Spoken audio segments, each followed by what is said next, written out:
The guest arrived smiling and left as a headline. "Welcome to Marple Mysteries. I am your host, Harrington. Tell me your city. I appreciate every comment." Wolfe studies the fatal invitation.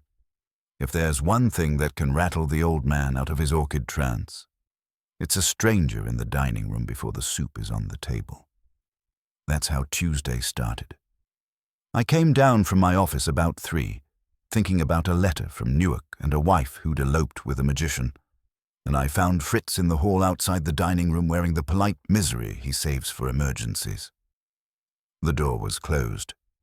From inside came a thin, earnest voice practicing arguments on the silver. Fritz tipped his head toward the door. "Mr. Archie," he murmured. "The gentleman says he must see Mr. Wolfe at once, and he says it in the dining room because there was nobody to stop him." I did not like to lay hands. "Who is he?" "A Mr. Calvin Rook. He has been here before, years ago, with the Crabtree matter. I thought perhaps Mr. Wolfe would wish to hear him, but he does not wish to hear anyone at this hour." That was Fritz. No violence, no scenes, but no surrender either. I straightened my tie, because a tie is armor when you're about to walk into Nero Wolfe's dining room uninvited, and went in. Calvin Rook was perched at the long table like a robin in a pantry. Mid-50s, sharp chin, sandy hair combed like he still feared a headmaster, suit too good for his nervous hands. He jumped up when he saw me and started to say something, then checked himself and looked past me. "Mr. Goodwin?" he asked. "Guilty. Mr. Wolfe's upstairs, and he doesn't like people nesting where dinner happens. You got a reason good enough to risk Fritz's wrath and mine?" He tried for a smile and missed. "I asked for you. I remembered you were practical." "That depends on your definition. Try me." He leaned forward, lowering his voice as if the curtains might be wired. "I need Nero Wolfe. Tonight.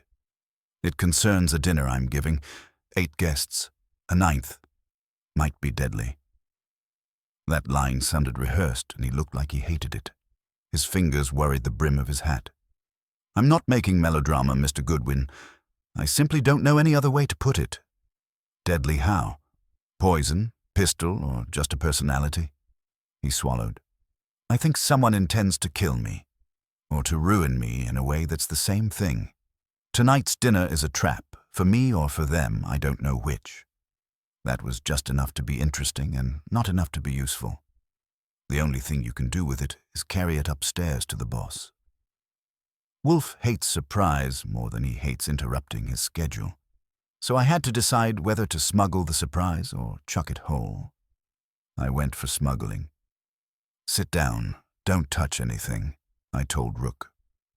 "I'll see if I can extract a hearing." I left him fidgeting and went up to Wolfe's office. Wolfe was, in his chair of course, in a buttercup shirt that made him look like a large disgruntled bee. A book lay open on his lap, but his eyes were half-lidded in the way that says he's thinking about orchids or beer or the stupidity of mankind. I cleared my throat. "You are early," he said without looking up. "Only by your clock. We've got a customer in the dining room." His eyes opened. "In the dining room?" "Name's Calvin Rook. You remember him from the Crabtree deal. He claims he needs you tonight. Says there's a dinner at his place and somebody's trying to make it his last. Then he should go to the police." He didn't seem comforted. There's a catch he hasn't coughed up yet. There is always a catch. Wolfe shifted, which for him is a full-body event. "Does he possess information that compels my attention?" "Not yet. But he may if you let him talk. And he's already in the house. So your piece is shot regardless." He studied me, then gave the tiniest twitch at the corner of his mouth. "Very well. Send him here. There will be a fee, and if his dinner interferes with mine, he will pay double for the insult. I'll deliver the terms. Archie." I turned. "Tell Fritz to remove the man from the dining room at once, if necessary, with force. I'm not to be approached at table by an interloper again." "Sure. I'll brief Fritz on the new hand-to-hand policy." We escorted Rook upstairs. He looked relieved and scared in equal measures as he took the red leather chair by the desk, clutching his hat like a flotation device. Wolfe waited him out in silence until Rook found his breath. "Mr. Rook," Wolfe said, "you intruded upon my household. Your excuse will have to be exceptional. Begin." Rook nodded. "I will. But first I need you to understand why I'm here and not at police headquarters. Commissioner Ashby will be at my dinner tonight. If he learns I'm frightened, my career is finished. Absolutely finished." Rook's last sentence hung there like damp laundry. Wolfe didn't blink. I did, because I remembered Commissioner Ashby as a smooth man who didn't enjoy practical jokes. "Your career?" Wolfe asked. "My position," Rook said, "Executive Vice President of Tilden Foods. 20 years of climbing. If Ashby thinks I've hauled him into a scare, I'm finished." "You will be more finished if you die," Wolfe said. "Yes, that's why I'm here." "Then provide reasons. Facts." Rook got them out in jerks. 2 weeks ago, a letter at the office. No signature. One line. "You will host him, and you will eat your own cooking." I laughed. 3 days later, my assistant found a dead pigeon on my desk, throat cut. Last Thursday, a card with the same message was inside my briefcase. Someone had opened the lock. I changed it. Yesterday morning, Mrs. Pardo found the nutmeg jar in my kitchen open. It had been sealed the night before. Wolfe's eyelids lowered a millimeter at nutmeg. Nutmeg in sufficient quantity is toxic. Who attends? Rook listed them. My wife Lila, my brother-in-law Ben Tilden, owner of the company, and his wife Ada, Dr. Miriam Holt, our board physician, Doyle Arnett, head of procurement, Serena Vale, food critic, Commissioner Ashby, and Felix Kroll, recently arrived from Prague. He is the him. Why is he the axis of this evening? Ben invited him. Kroll says he has invented a preservative process that could change the business. He agreed to dine with us only if the meal is prepared in my kitchen under my supervision. He wants to watch Americans cook and eat. If he's offended, he walks. If he's hurt, or if I'm discredited in front of him and the commissioner, the company's stock dives and my life with it. Have you met him before? Twice. He's charming and cold. He looks at people as if he's pricing them. Who benefits from your ruin? Rook's mouth tightened. Ben would take my portfolio. Arnett wants my chair. Holt dislikes me. Serena Vale has knifed me in print. Kroll might want leverage. I can't pick one. Wolfe sat still, turning that over. You request that I prevent a crime at a dinner where you cannot appear to fear a crime, and where a commissioner is present. An elaborate net. I'll pay any fee. Fees are secondary. Time is not. Nevertheless. Wolfe glanced at me. Archie, the address?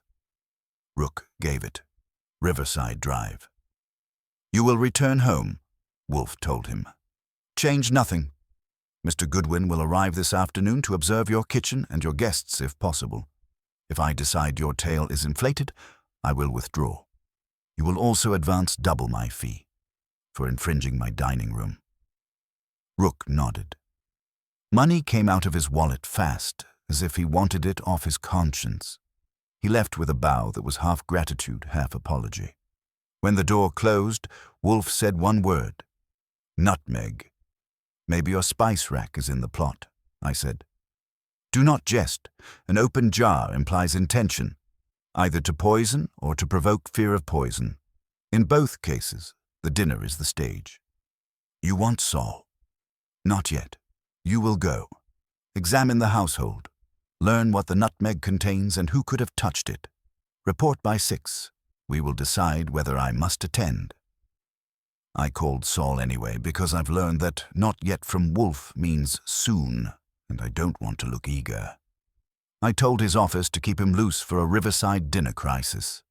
By 4, I was in a cab headed uptown with a notebook and the kind of appetite you get when food might be a weapon. The Rook brownstone had ironwork and windows that watched you. A maid admitted me. Rook met me in the parlor, trying hard not to seem like a man waiting for a guillotine. "This way," he said, and led me to the kitchen. It was bright and expensive. Copper pans hung like trophies. Chef Lentz, in whites, looked offended that crime had wandered into his domain. Mrs. Pardo, the housekeeper, hovered near the pantry with a face gone dry. The nutmeg jar sat on the top shelf, innocent as a choir boy. I asked Rook quietly, "Keys to this house besides family and staff?" "None. The locks were changed last week. So whoever opened that jar did it here." He swallowed. "That's what frightens me." I took the jar down. The lid was screwed on now, but a dusting of spice on the thread said it had been closed in a hurry. Lenz swore he hadn't used it yet today. Mrs. Pardo insisted she had found it open after lunch. I lifted it to my nose. Nutmeg, sure, but underneath was a faint, bitter, chemical tang that didn't belong in anyone's bechamel. "Any recent stomach trouble among your guests?" I asked. "No." "Any direct threats?" "Only these theatrics." "Then we look at your circle." I opened my notebook. "Start with Ben Tilden. Tell me what kind of man he is when there isn't a company to impress." Rook's eyes slid toward the hall as if Ben might be listening already. "Ben's a builder," he said.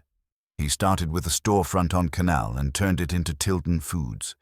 He trusts numbers, not people. If there's a hole in the ship, he welds it shut and doesn't ask who drilled it." "Meaning if you're the hole." "He welds."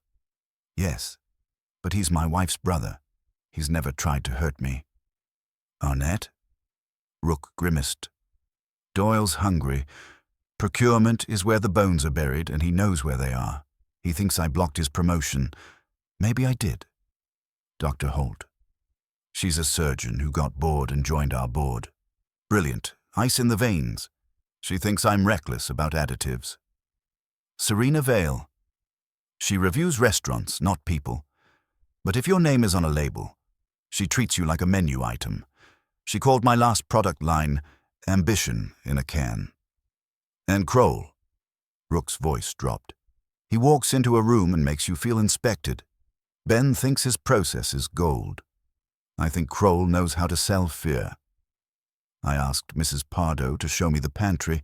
She did, clutching her apron. Shelves were lined in strict order. The nutmeg jar sat on the top shelf. I checked the dust around it. 2 clean ovals on the shelf sat beside the jar. Something had been lifted and replaced lately. "What else was there?" I asked. "A small tin of allspice," she said. "Chef moved it this morning." Chef Lentz bristled. "I move what I like." I pulled the allspice tin. Its bottom had a greasy smear that didn't match the shelf. I sniffed it. Sweet, peppery, no chemical edge. Maybe someone had swapped it with the nutmeg earlier, or maybe it was nothing, but nothing doesn't leave pigeons with cut throats. We passed the front door on the way to Rook's study. The lock was new, but the striker plate had faint, narrow scratches, angled like someone had tried a pick. The maid, watching the hall, said quietly, "There was a man last night, sir. A delivery fellow. Mr. Rook told him no one ordered anything." "What did he look like?" "Short, cap. He limped." In the study, I asked for the letters. Rook had kept them in a folder like a man saving receipts for court. Cheap paper, typewriter ink, no postmark worth the trouble. The line about hosting him and eating your own cooking was on both. "Anyone at the office with access to your desk?" I asked. "Dozens. Open plan. Only my assistant saw the pigeon before security took it." "You check tapes." He shook his head. If Ben heard, he'd cancel the dinner. "So you sat on it." I scanned the room. On a bookshelf was a slim volume of Czech poetry. "Kroll give you that?" "Yes. Last week. He signed it." By 5:30, the house was changing gears. Staff began laying the long table, glasses marching into place. The smell of onions browning rose from the kitchen, and my stomach tried to stay neutral. I asked Rook who would arrive first. Ben and Ada at 7, Serena at 7:15. Dr. Holt at 7:30. Arnett might be late. Commissioner Ashby at 8. Kroll at 8:15. Your wife? She's been upstairs since noon, resting for the performance. We found Lila Rook in her dressing room, draped in silk and confidence. Black hair pinned high, smile sharpened. Archie Goodwin, she said, as if she'd ordered me. Are you here to keep Calvin from turning pale at his own dinner? That's part of it. I'm also here to find out who's been sneaking into your pantry. She laughed, but her eyes held steady. If someone wants to frighten my husband, they'll discover I don't scare easily. Ben worries about money, Calvin worries about opinion, and I worry about whether the souffle rises. Did you open the nutmeg? Of course not. I don't touch the kitchen unless there's champagne. She tilted her head. But I did see Felix Kroll yesterday afternoon. He came early, unannounced, to look at the dining room. Calvin was in the city. Felix was courteous. He asked where the spices were kept. That seems useful. I told Calvin. He said he'd handle it. Calvin handles things by turning them into ulcers. She shrugged. Felix is exacting. That's all. You wouldn't expect a man to bless a meal he can't trust. I watched her a second longer. A woman who hosts dinners like campaigns doesn't usually miss a detail, and she had dropped that one in my lap as if it weighed nothing. Did Kroll go into the kitchen? I asked. Not while I was with him. He lingered in the doorway a moment, then said he preferred to wait until tonight. He has manners, Mr. Goodwin. Compulsive ones. Compulsion can be a tool. She gave me a look that was half amusement, half warning. So can curiosity. If you find a villain, try not to spill sauce on my carpet. I promised nothing and went back. Downstairs. Back in the study, I called Wolfe from Rook's phone. I gave him the tight version, nutmeg jar with a chemical whiff, scratches on the front lock, a limping delivery type nosing around last night, and Kroll's unscheduled visit to ask about spices. Wolfe let the silence stretch. Did you taste the nutmeg? He asked. Only with my nose. Then you have not learned enough. Procure a sample and send it to me. Mr. Panzer will meet it. Continue your surveillance. If there is danger, you will keep Mr. Rook alive. That was Wolfe's way of moving without moving. I filled a small paper packet with nutmeg, sealed it in an envelope, and sent the maid to put it in a taxi for West 35th. When I got back, the house was in reception mode. Ben Tilden arrived first with his wife Ada. Ben was big and confident, the kind of industrial patriarch who thinks a room should rearrange itself around him. He clapped Rook's shoulder. Cal, you look like you've been chewing nails. Too many dinners, Rook said. Ben laughed and turned to me. Goodwin, you here on business or for the fish? Depends on the fish. He eyed Rook. Where's your boss? If Wolfe's involved, I want to know why. He isn't, Rook said quickly. Archie's an old friend. Ben's brows lifted. Old friends don't show without a reason. You got secrets, Cal? Only recipes. Ben grunted, unconvinced. Serena Vale's coming. She's poison in heels. And Kroll, don't posture at him. We need him. Have you met him? In Chicago. Slick, but maybe genius. If his process is real, we buy the future. If not, he leaves broke. Ben's smile was blunt enough to qualify as a threat. Serena Vale arrived on the dot. Tall, blonde, expression set to permanent appraisal. She gave Lila an air kiss and Rook a nod like he was a menu item. Calvin, please tell me this dinner isn't an attempt to seduce me away from honest criticism. It's to welcome Kroll and the commissioner. Her eyes flicked to me. And to invite a detective? Socially, Rook said. Of course. She took champagne and watched the room as if it owed her copy. Dr. Miriam Holt followed, spare and precise in a dark suit. She shook hands, then said to Rook, Still seasoning with nutmeg. You know my view on your company's love of surprises. Only in moderation, he managed. Moderation is not your brand. Her tone was smooth, her meaning sharp. I'm curious whether Kroll is a scientist or another salesman.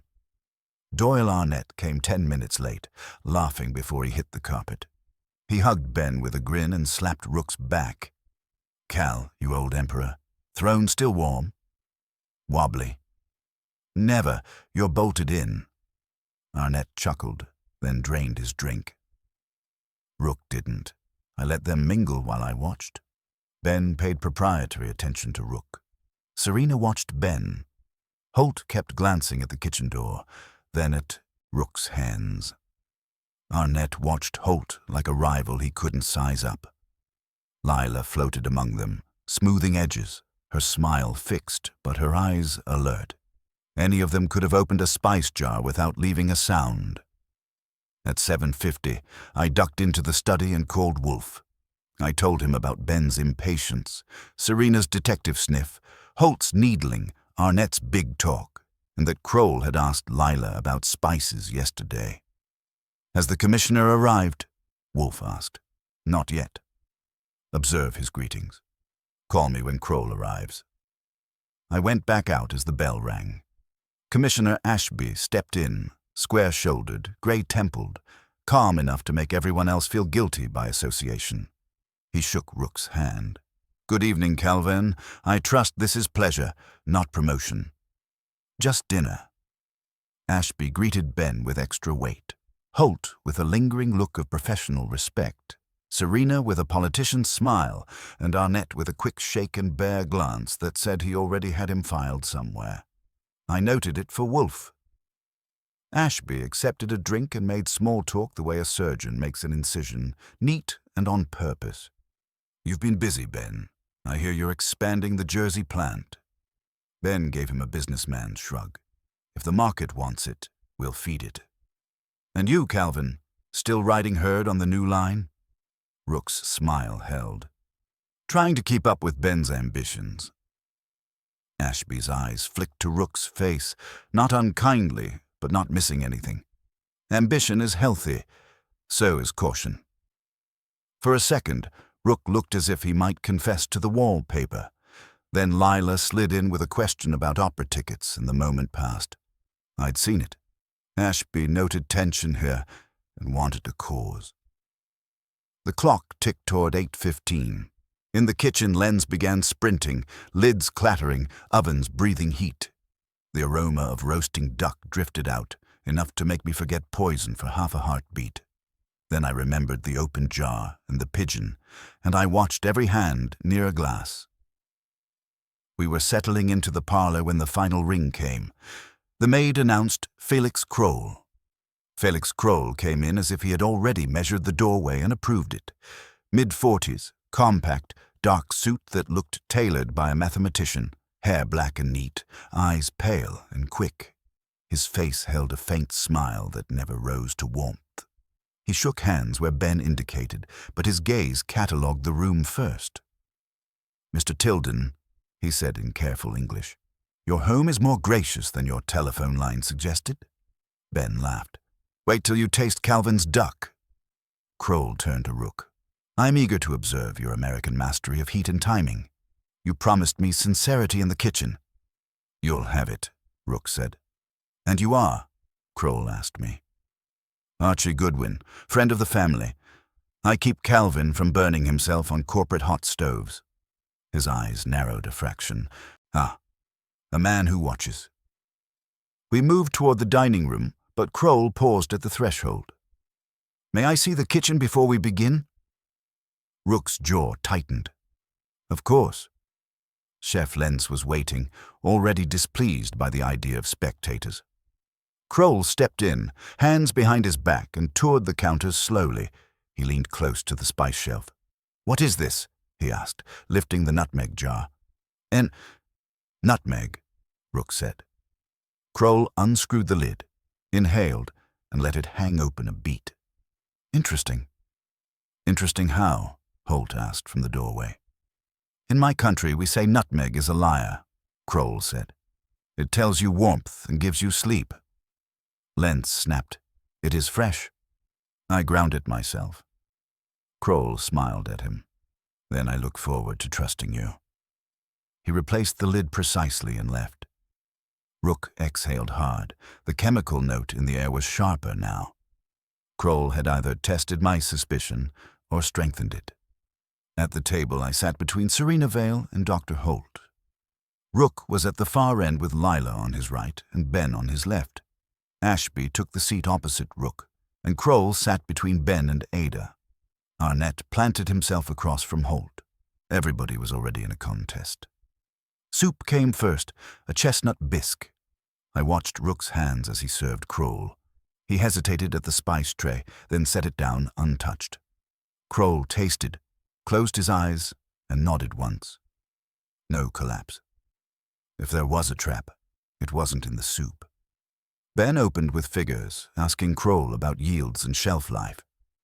Kroll answered smoothly, his voice low, never offering more than required, turning each question back into praise for Ben's foresight. Ben ate it up. Serena steered a remark toward Rook. "Calvin, your company keeps flirting with nostalgia. Do you think Americans want their food to pretend it's still 1957? Rook smiled stiffly. "Americans want food that tastes like memory. Unless it poisons you," Serena said. Holt murmured, "Food doesn't poison people. People poison food." Arnett chuckled. "Suppliers, on the other hand." Ashby cut in, mild as milk. "Let's keep this one on the plate. I'm off duty unless anyone insists." Kroll listened, stirring his soup with the deliberation of a chemist. "In Prague, we say the safest meal is the one you cook for yourself. Then you know whom to blame." The line landed oddly. Rook's spoon tapped his bowl. Ben laughed, but not with his eyes. Lila's smile tightened. The fish course came next, striped base with a pale sauce. Kroll watched Rook serve again. Rook avoided the spice tray again. Kroll took a bite, then reached for the little dish of ground nutmeg set out as garnish. He dusted a pinch over his fish, looking at Rook the way a cat looks at a mouse. I leaned toward Serena. "He likes nutmeg," she murmured. "Or he likes theater." Holt, hearing us, said quietly, "Nutmeg on fish is eccentric." Rook lifted his glass of water, but didn't drink. Ben pressed Kroll on exclusivity, and Kroll kept smiling as if exclusivity were a concept he owned. Then Ada Tilden coughed, not daintily, once, hard, hand to mouth, eyes watering. She set her fork down. "Excuse me," she rasped. Ben frowned. "Ada," she waved him off, then coughed again, worse. A flush climbed her neck. Holt shifted in her chair, already half rising. Kroll didn't move. He watched Ada with those pale eyes. Rook stared, frozen. Ashby's hand went to the table edge. Ada tried to speak, failed, pushed back her chair, got halfway up, swayed, and folded sideways into Ben's lap like a broken doll. For a second, nobody moved, as if the dinner had turned into a photograph. Then Holt was up, fingers at Ada's throat, eyes sharp. "She's not breathing right," she said. Ben's face went gray. Lila rang for the maid, voice steady but too loud. Arnett muttered something about allergies and blame. Ashby stood, chair scraping, already in command. "Call an ambulance, now." Rook stayed stiff, hands clenched on the tablecloth, staring at Kroll as if a string had been pulled. Kroll merely dabbed his lips and said, "Perhaps your spices are stronger than you think." His tone was polite, almost regretful. Ashby moved fast, but without noise. He had the maid on the phone to emergency, another fetching pillows, and Rook's dinner table turned into a triage station. Holt laid Ada flat on the carpet, loosened her collar, and began compressions with the calm of someone who had seen bodies argue before. Ben knelt beside her, useless and furious, repeating her name as if it were a spell. Lentz barreled in from the kitchen, white coat splattered. "What happened?" he demanded. "Fish course," Serena said, voice thin. Kroll stood with his napkin in hand. "This is not fish," he said. "It is chemistry." "Save it," Ben snarled. Ashby looked at Kroll. "Where were you seated?" "At your left. I ate the same dish." "And you added nutmeg," I said. He turned slowly. Yes, a habit. Holt didn't glance up. She's breathing shallowly, lips blue, pulse erratic. Rook came forward with a tumbler of water. Can I help? Stand back unless you have epinephrine, Holt said. Sirens grew in the distance. Ashby used the minutes to take control. Nobody leaves. Archie, you're licensed. If I say something you don't like, swallow it. Ada tasted her fish and fell, I said. Kroll dusted his with nutmeg. Rook never touched the spice tray. Ashby's eyes narrowed. Why not? He's cautious with his guest watching. Guest who asked about spices, Holt muttered. Ben rounded on Rook. Calvin, what did you do? Nothing. I avoided the spices. The paramedics arrived, brisk. They took over from Holt with a nod that told me she'd done well. Oxygen, IV, stretcher. Ben grabbed Ada's hand and looked at Ashby. You go with her, Ashby said. But you stay available. Calvin, you stay. This dinner is over. Ben followed the stretcher out. Lila shepherded a maid to call the hospital and keep the door quiet. Rook stood at the end of his table, hands shaking. Serena pulled out a cigarette, saw Ashby's look, and pocketed it. Ashby faced the rest. Possible poisoning. Dr. Holt, allergy or toxin? Too fast for allergy unless she was primed, Holt said. I want the kitchen inventory and the remaining fish. Lenz muttered but went to fetch it. Kroll said mildly, I can help identify substances. I'm a chemist. You're also a visitor in a crime scene, Ashby replied. Sit. Kroll sat, smile intact. Ashby asked where each had been since arriving. The answers were tidy.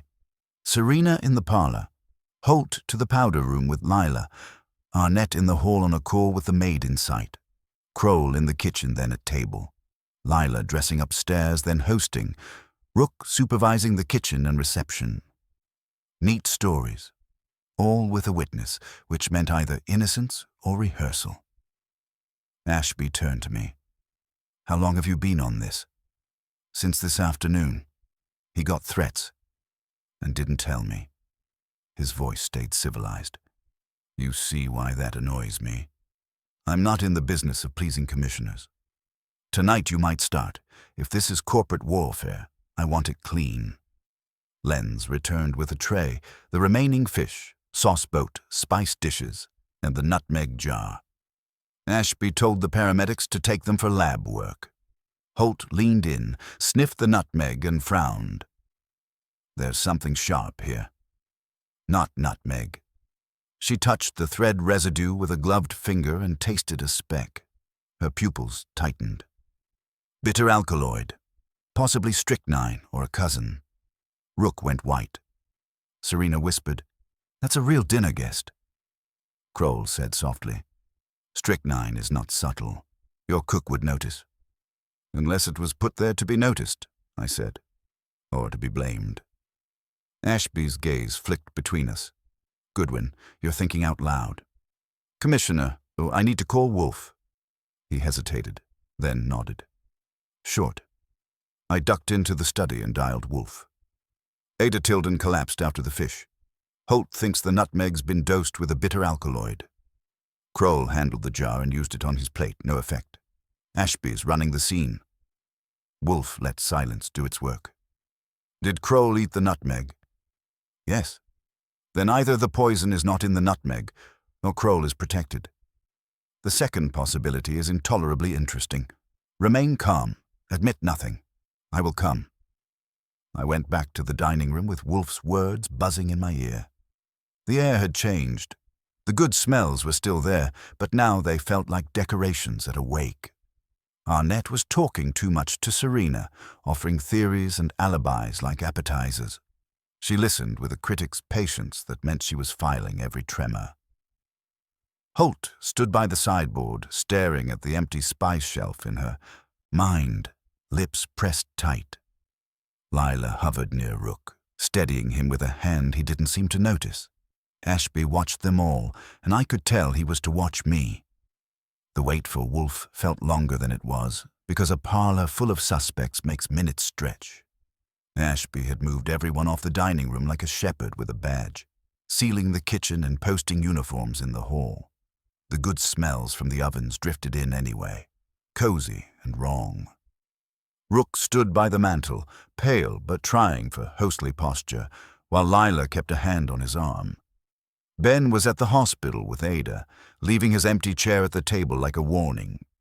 Kroll sat on the sofa, legs crossed, hands relaxed, looking less like a shaken guest than a man waiting for dessert. Serena Vale watched him with a critic's stare. Arnett paced near the window, his smile coming on and off like a faulty light.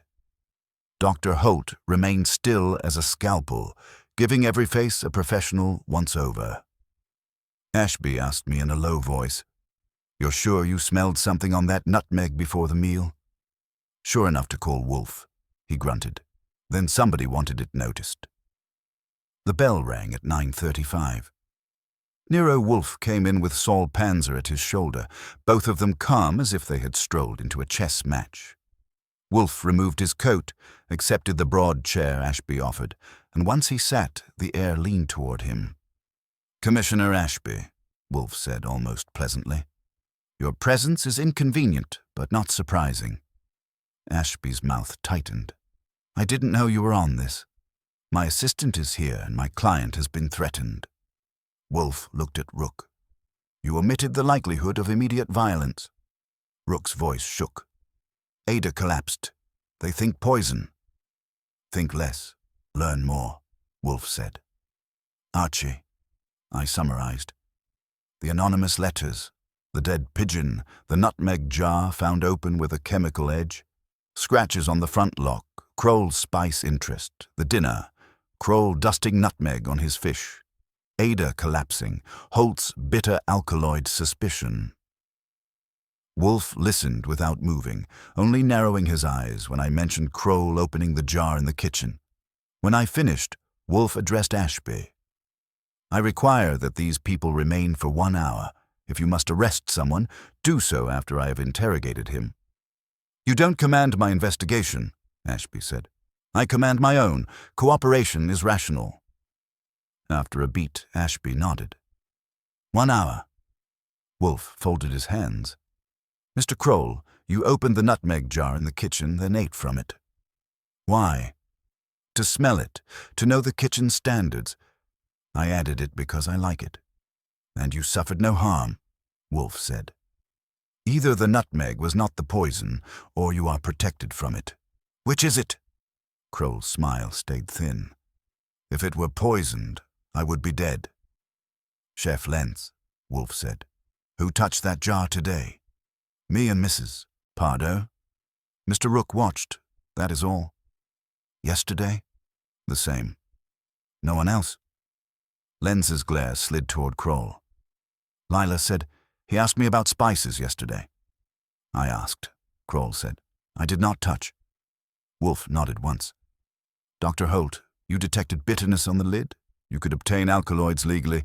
Would a dramatic illness at this table support your crusade against additives?" "I don't debate with dying women," she said. Wolfe turned to Arnett. "Procurement knows brokers. Do you deny access to toxins?" Arnett laughed too loud. "I buy pepper, not rat poison." "Miss Vale," Wolfe said, "your reviews ruin reputations. Would you profit by ruining Mr. Rook in front of Mr. Kroll and the Commissioner?" Serena lifted one shoulder. "Dead men don't buy ads. If I wanted him ruined, I'd quote his quarterly results." Wolfe looked at Rook. "Why invite Commissioner Ashby when you feared his knowing of these threats?" Rook opened his mouth. "Shut it." The officer returned with the nutmeg jar. Wolfe unscrewed the lid, inhaled once, and set it down. "There is bitterness. Faint, but present. It was meant to be detected. The nutmeg is a warning, not the weapon. Mrs. Tilden ate the weapon. Therefore, the warning served to fix our attention on the wrong place. That is positioning. Someone clever is arranging this board, and he chose nutmeg because Mr. Kroll would notice it and make a display.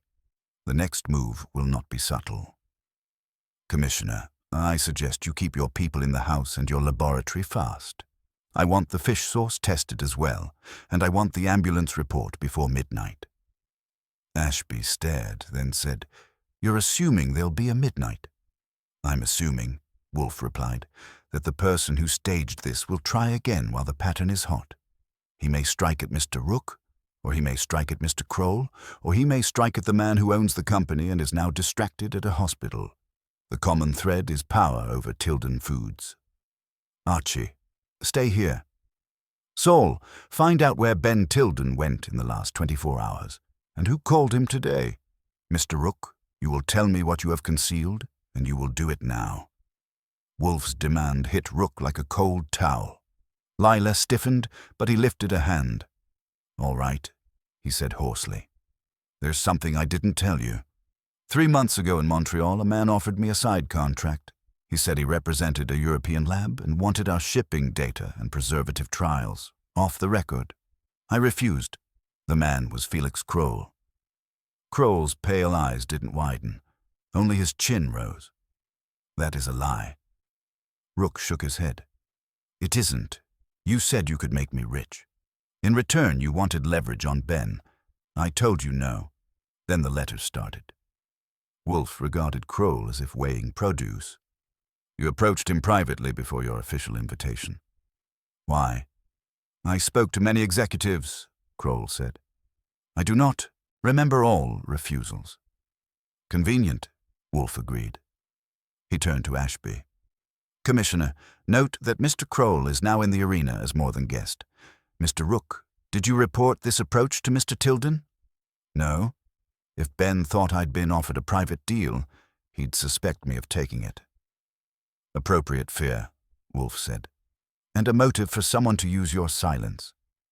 He looked to me. "Archie, when Kroll was in the kitchen, could anyone else have entered unseen?" Staff were moving, but no guest besides Kroll came in. The doors in view from the hall, and I was in the dining room. Then the spice warning was placed earlier. The true toxin was delivered during service. "Chef, who plated Mrs. Tilden's fish?" Lentz bristled. "I plated all dishes. I taste each sauce." "Yet only Mrs. Tilden fell," Wolfe said. "Either her portion was altered after plating, or she was the intended target for a different substance. Dr. Holt, you touched her. Did you smell anything besides wine and fish?" "Bitter almonds, faintly," Holt said. "I wasn't sure." "Cyanide aroma. Quick collapse." "That aligns," Wolfe said. "It could be in her glass, her sauce, or garnish. Fish plates were at table before she ate. Who could reach hers without being seen?" Silence.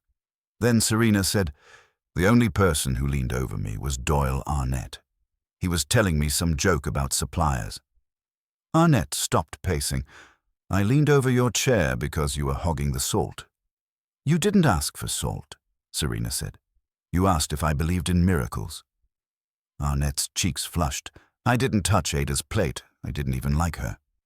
"Your dislike is noted, but we require opportunity," Wolfe said. He looked at Lila. "Mrs. Rook, did you approach Mrs. Tilden after the fish arrived?" "No, I was speaking with Felix. Ask him." Kroll nodded. "She was with me." "Chef, who carried plates?" Wolfe asked. "The maid, Elise." Elise had hovered by the door all evening.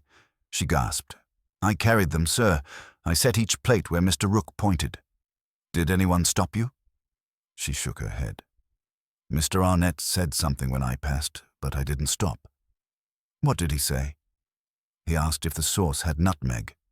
I said I didn't know." He laughed. Wolfe looked at Arnett. A charming inquiry, given the earlier warning. "Perhaps you wanted to be certain the false trail was in place." Arnett snapped. "I asked because Kroll was fussing. I'm not a killer." "Perhaps not, but you are ambitious," Wolfe said. "If Ben Tilden loses his wife and his confidence in Kroll the same night, who rises?" "You do. If Kroll departs, convinced Tilden Foods is unstable, who can step into the vacuum with a ready relationship to a European lab? Procurement is your province." "That's crazy," Arnett barked. "I don't know any lab." Montreal, Rook said. You were there that week. You told me you were scouting suppliers. Arnett whirled. Every week I'm scouting. Wolfe turned to Ashby. Commissioner, hold Mr. Arnett. Search his jacket for a vial. Cyanide can be carried in a capsule no larger than a seed.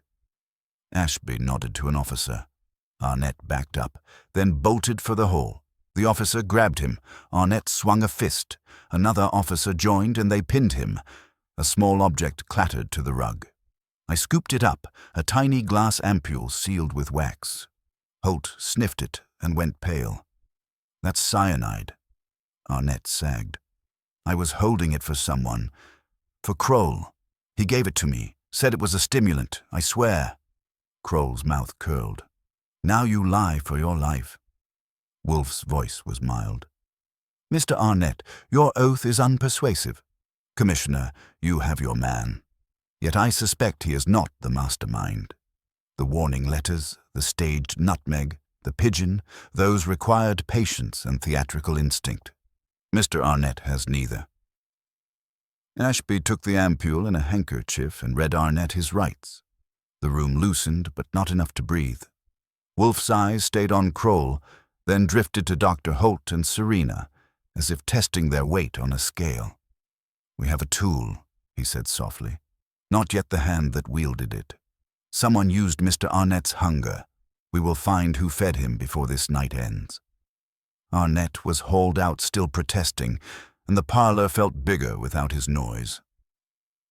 Ashby stationed uniforms at the front door and near the kitchen, then spoke into his radio in that clipped way that says, "The city is now on your rug." Holt poured herself water with hands that didn't shake. Serena lit the cigarette she'd been saving, and nobody stopped her. Kroll sat down again as if the scuffle had been a commercial break. Wolfe regarded the newly quiet room. We proceed, not to exonerate Mr. Arnett, but to determine who recruited him. Mr. Rook, you say Kroll approached you in Montreal. Give the details. Date, place, witnesses. Rook ran a hand over his face. Late August, a conference hotel near McGill. I was alone in the lounge, waiting for a client. Kroll sat beside me.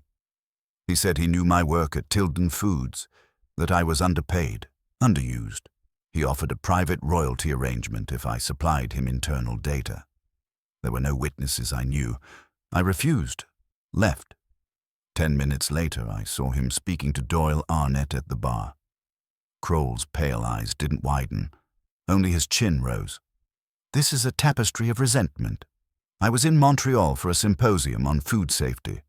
I spoke to many people. I do not extort. I offer partnerships. Partnerships that begin by urging secrecy are extortion by another name, Wolfe said. Your denial is noted. Dr. Holt, did you attend that symposium? I did, Holt said.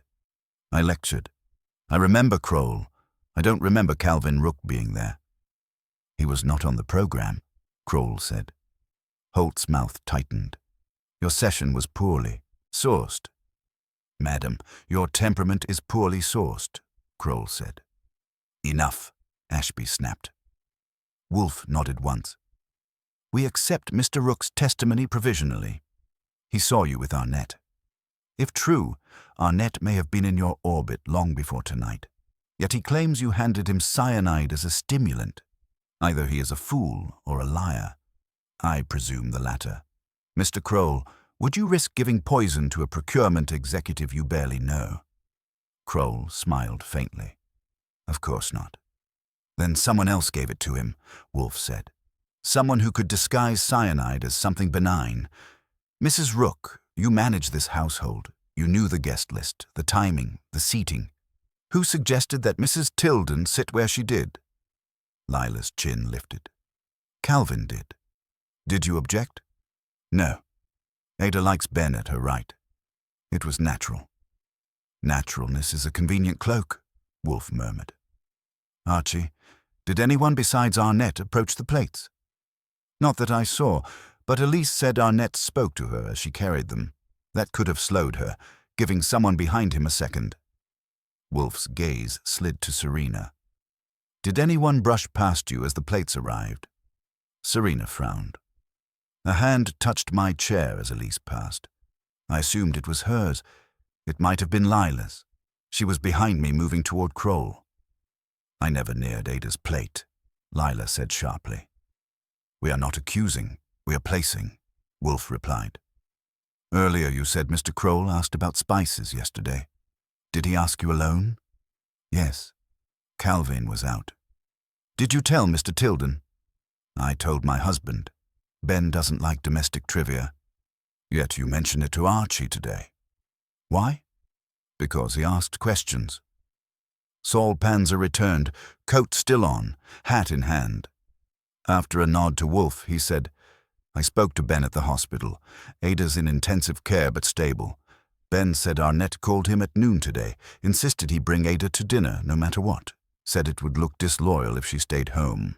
Also, Ben says Kroll phoned twice this week asking for Ada specifically, saying he wished to meet the family steward of taste. Rook had been staring at the carpet as if it held an answer. At Saul's report, he lifted his head, eyes wet. Ada is a decent woman, he said. She never crossed anyone. Holt looked at him coolly. Decency doesn't immunize you. Serena flicked ash into a crystal tray. But it makes a lousy target unless the target is Ben.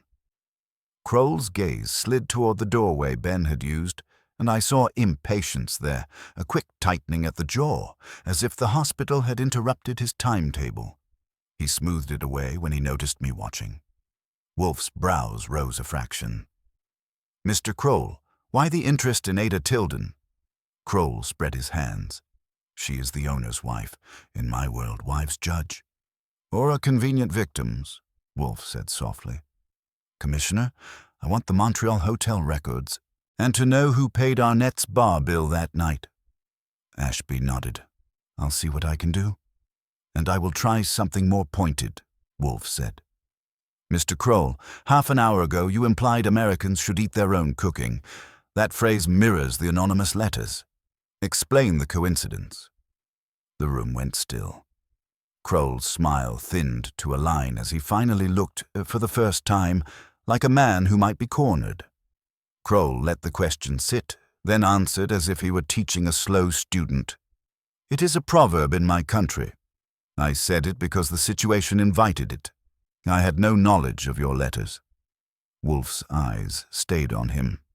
Proverbs do not appear in identical English phrasing twice by accident. Mr. Rook's letters were typed by someone familiar with Czech idiom and fluent enough to render it into American bite. You are the only such person in this room. Yet I do not accuse you of typing them. I accuse you of providing the phrase to the person who did. Kroll's nostrils flared. You build castles from smoke. No, from appetite. Wolfe shifted slightly, and I knew he'd reached the point. In Montreal, you approached Mr. Rook privately. He refused. You then approached Mr. Arnett. He did not refuse, because he is greedy. Your goal was not to kill Mrs. Tilden. It was to demonstrate instability in Ben Tilden's household and to frighten Mr. Rook into compliance. That is why you insisted on a dinner supervised by him, why you asked about spices, why you planted a detectable bitter alkaloid in the nutmeg. Rook stared. Felix, Kroll gave a small laugh. This is fantasy. If I wanted data, I would buy it from other companies. Why risk police? Because you wanted more than data, Wolfe said. You wanted Ben Tilden's company without paying Ben Tilden's price. Your preservative process is not yours. It belongs to a Czech state laboratory. You stole it and fled. You need an American partner quickly before Prague catches you, and you need the partner weakened enough to accept a predatory contract. Holt's eyes widened a fraction. Serena leaned forward. Kroll went very still. Wolfe continued, voice almost tender. You chose Ada Tilden as victim because her illness would pull Ben from the room and make him desperate, while leaving him alive to sign. You relied on Arnett to administer cyanide in the source to her alone. You promised him promotion and a private commission once Tilden Foods fell under your control. The pigeon and the letters were for Calvin. The poison was for Ben. Kroll's smile returned in pieces. You have no proof. On the contrary, Saul has gathered the thread. Wolfe nodded to Saul. Saul said, Commissioner Ashby's office just sent a teletype. Montreal hotel records show Kroll booked a suite paid by a check export agency. Arnett's bar tab that night was charged to the same room. Customs also flagged Kroll for carrying laboratory reagents, including sodium cyanide. Ashby straightened. That's enough for me. Kroll rose, but an officer stepped in front of him. His calm cracked. I offered your company a future. You offered a noose, Wolfe said. Ashby instructed his men. They cuffed Kroll and led him out. At the door, he turned to Rook. Ben will never trust you now. Rook went to the phone and called the hospital while Ashby's men were still in the hall. We heard only his side, broken apologies, a promise that the police had it in hand, and a request that Ben come home when Ada was safe. He hung up, looking older. Lila kissed his cheek once, quick and practical. You did the right thing, she said. He nodded, not trusting his voice. He glanced at Wolfe with gratitude that was half relief and pure dread of tomorrow. Rook sagged as if the words had weight. Lila caught his arm, eyes blazing. Serena exhaled smoke toward the ceiling. Holt looked down at her hands as though washing them in air. Ashby pocketed his notebook. I'll want full statements. Wolfe, you'll come by my office tomorrow. Send your car, Wolfe said. I do not walk for bureaucratic rituals. When the uniforms had gone and the parlor had emptied, Wolfe accepted coffee and let his gaze rest on the window. Ambition is a solvent. It dissolves loyalty, prudence, even taste. Rook managed a weak nod. Ada may live. She will, Holt said briskly. The dose was meant to terrify, not to finish. Wolfe looked pleased. There is your consolation. You are to be owned, not bereaved. Next time, when a man asks you to eat your own cooking, consider who prepared the recipe. I stood. Want me to call Fritz and tell him dinner got postponed by international larceny? Yes. Tell him to warm something uncomplicated. I long for food that makes no arguments. On the cab ride back downtown, the city felt cleaner, as if it had stopped holding its breath. Arnett would sweat out his bargains in a cell, Ben would return grateful and suspicious, and Wolfe would take his fee and retreat to orchids by morning. As for me, I was hungry and tired and a little disgusted at the way a pinch of nutmeg could season fear. But when Fritz opened the front door and the brownstones quiet wrapped around us again, I figured Wolfe had it right.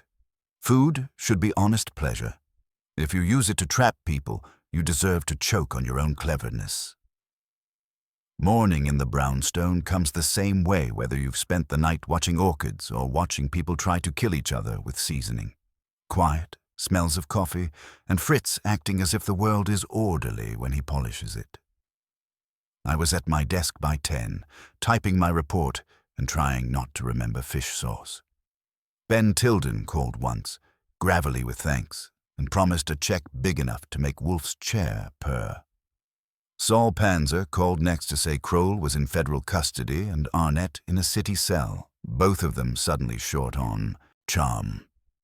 Wolfe summoned me as soon as I finished. He was in his chair, of course, a book open and ignored. Archie, it would be vulgar to accept Mr. Tilden's gratitude without refining our understanding. Sit. I sat. We got Kroll and Arnett. What refinement do you want? A garnish?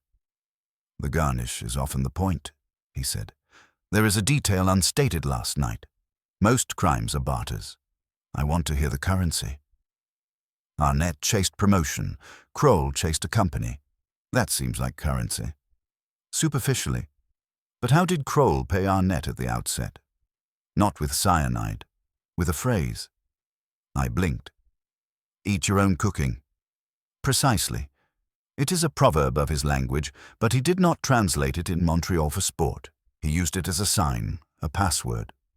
When Arnett repeated it to the typist who wrote the letters, the typist knew he spoke for Kroll. Therefore, Arnett had an accomplice before the dinner. We did not identify her. You think there was another hand? Another voice. You told me of a limping delivery man at the door. That man delivered the pigeon and the first letter, then vanished. He was paid for theatrics. Arnett, who buys pepper and bribes dock clerks, could not recruit such a person without help from someone with domestic reach. Among the guests, only Mrs. Rook managed a household, knew staff schedules, and could hire a runner quietly. I stared. You're suggesting Lila hired a go-between to scare her husband into compliance with Kroll. Wolfe lifted a finger. Not to comply, to resist. She told you, unprovoked, that Kroll asked about spices. She wanted you alert. She also placed herself behind Serena when the plates came, giving Arnett the second he needed to dose Ada's sauce. That was not to aid him. It was to observe him. She suspected Kroll's design from Montreal. She lacked proof, so she allowed the game to proceed under her eye, engineering your presence to guarantee intervention. That's a high-wire act for a woman who claims to worry only about soufflé. She worries about Calvin and about Ben's empire. She knew that if she warned Calvin directly, he would shrink from the dinner and lose standing. If she warned Ben, he would bluster, call Kroll's bluff, and perhaps be killed in the attempt. So she arranged the only safe counterweight, me. I let it turn in my head.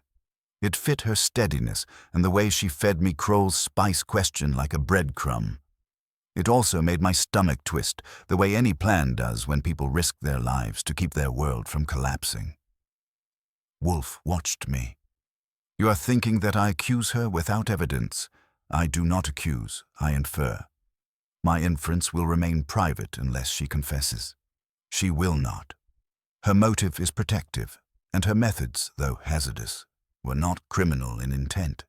She gambled on your competence and my distaste for nutmeg. She won. Does Rook know? He may suspect. If so, he will be wise enough to accept the marriage of necessity and talent. You sound almost sentimental. Do not be absurd. Wolfe picked up his book, then set it down again. Yet I concede an admiration for a woman who understands that sometimes to save a man, you must let him walk into danger accompanied. Fritz knocked and announced luncheon.